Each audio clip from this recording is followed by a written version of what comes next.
अध्यक्ष महोदय, हमारी सरकार का ध्येय पारदर्शिता, जवाबदेही और संवेदनशीलता के आधार पर आम जन के लिए सुशासन स्थापित करना। सुशासन की परिकल्पना कर्मचारी योगदान के बिना अधूरी है। कर्मचारी अधिकारी वर्ग की समस्या को दूर करने के लिए वह सन 2013 की भांति हम सकारात्मक कदम उठाने जा रहे हैं।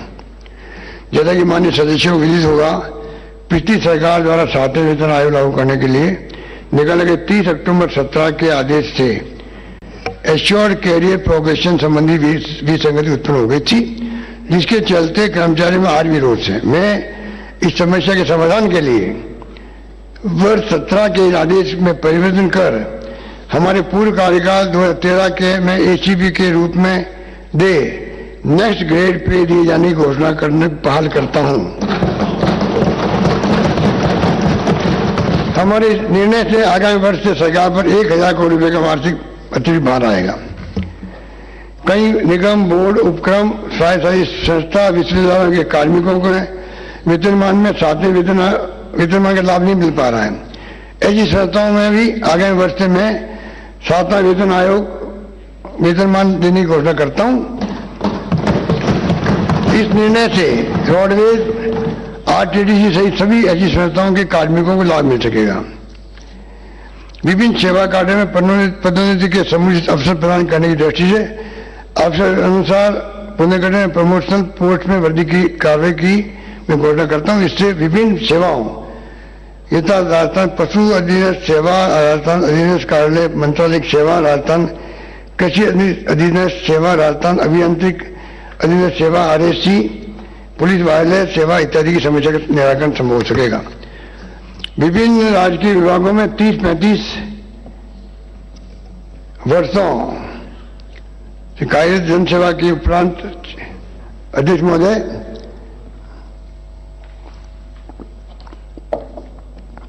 विभिन्न राजकीय सेवा में विभागों में 30-35 वर्ष कार्य कर सेवा करने के उपरांत सेवानिवृत्त होने वाले कार्मिकों की वृद्धावस्था में साल समाज की जिम्मेदारी उठाने की दृष्टि से सरकार उन्हें सेवानिवृत्ति के बाद पेंशन उपलब्ध कराती आई है।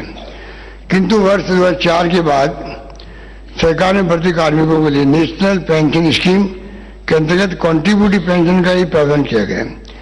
पेंशन के लगातार बढ़ते वित्तीय भार को कम करने की दृष्टि से ऐसा किया गया होगा, लेकिन इस नवीन पेंशन स्कीम के कारण अभी से ही कार्मिकों में सेवानिवृत्ति के उपरांत वृद्धावस्था में जीवन यापन के लिए भारी असुरक्षा का भाव उत्पन्न हो गया, जो कि हमारे लिए चिंता का विषय है।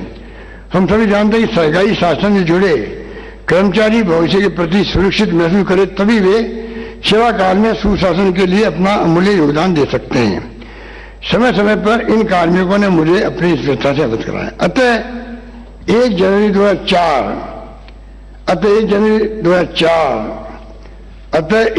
2004 और उसके पश्चात नियुक्त हुए समस्त कार्मिकों के लिए मैं आगामी वर्ष से पूर्व पेंशन योजना लागू करने की घोषणा करता हूं।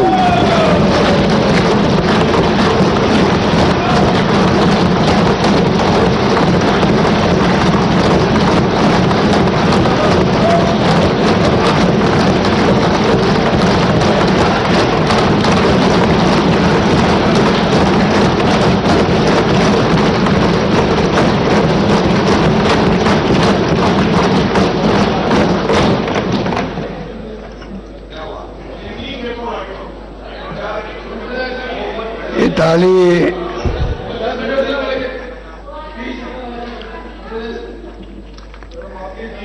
अरे भाई, ताली कभी कभी तो आप लोग बजा दिया करो, आप कहते नहीं हो लोगों को। तो कई कॉमन पॉइंट आ रहे हैं, कॉमन पॉइंट में कॉमन रहो भाई, अलग क्यों रहते हो। अब मैं होमगार्ड की सेवाएं राजकीय कार्यालय में लॉजिस्टिकल कार्य हेतु लिए जाना पसंद करता हूं। इससे विभिन्न संस्थाओं की सुरक्षा कार्य प्रणाली सुदृढ़ होने के साथ ही साथ लगभग 10,000 होमगार्ड अधिक रोजगार के अवसर प्राप्त होंगे। अध्यक्ष महोदय, हमारी सरकार संविदा कार्मिकों हितों के लिए विशेष कदम उठाती रही है। इसी कड़ी में हाल ही में 11 जनवरी 22 को मैंने Rajasthan contractual hiring to civil post rules 2022 लागू किए हैं। इसी के साथ ही पूर्व कार्यरत संविदा कार्मिकों की स्क्रीनिंग कर इन्हें भी इन नियमों के तहत लाए जाने का कार्य शीघ्र प्रारंभ किया जा रहा है। इसके साथ ही प्रदेश के विभिन्न विभागों में कार्यरत मानदेय कर्मचारियों यथा आंगनबाड़ी वर्कर्स, सहायिका, आशा सहयोगी, प्रेरक, मिड डे मील कुक कम हेल्पर, लांगरी, ग्राम रोजगार सहायक, ग्राम पंचायत सहायक, शिक्षाकर्मी, पैरा टीचर तथा रसको कर्मी आदि जिनके मानदेय में प्रतिवर्ष वृद्धि का प्रावधान नहीं है, उन्हें भी मानदेय में भी उनके मानदेय में भी 1 अप्रैल 22 से 20% वृद्धि किए जाने पर घोषणा करता हूं।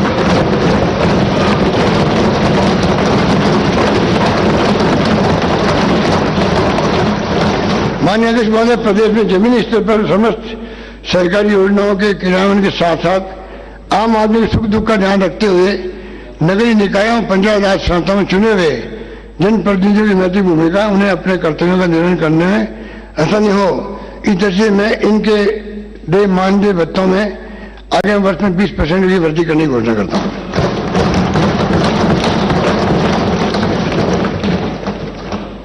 अध्यक्ष महोदय, सुशासन स्थापित करने में लोकतंत्र की चौथा स्तंभ मीडिया प्रेस की भूमिका के महत्व को भी सभी स्वीकार करेंगे।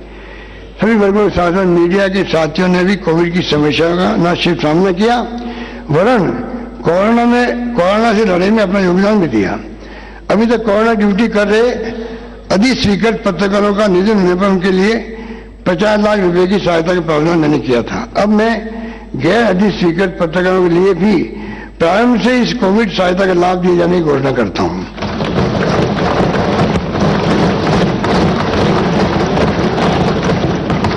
साथ ही अधिक पत्रकारों को उनके लिए संचालित सरकारी योजनाओं का लाभ मिल सके, इस दृष्टि से पत्रकारों को अधिस्वीकृत करने के नियमों का सरलीकरण कर व्यापक कवरेज किया जाना प्रोत्साहित करता हूं। अध्यक्ष महोदय, हमारे द्वारा जन घोषणा पत्र में किए वायदों और बजट घोषणाओं को समयबद्ध रूप से पूरा करने के लिए जो कदम उठाए गए हैं उससे आम जन के साथ साथ जनप्रतिनिधियों में भी विश्वास अपेक्षा बढ़ी है। मुझे माननीय विधायकगणों के माध्यम से आधारभूत संरचना संबंधी विभिन्न कार्यों सहित प्रशासनिक व शैक्षणिक संस्थाएं खोलने के प्रस्ताव भी अतिरिक्त प्राप्त हुए हैं। मैं पूरी भांति ही इन प्रस्ताव कार्यों का संबंधित विभागों से परीक्षण करवाकर आवश्यक कार्रवाई करने का प्रस्ताव करता हूं। माननीय अध्यक्ष महोदय, जैसा कि आपको मालूम है कि पहली बार कृषि बजट प्रस्तुत कर रहा हूं। अब मैं आपकी अनुमति से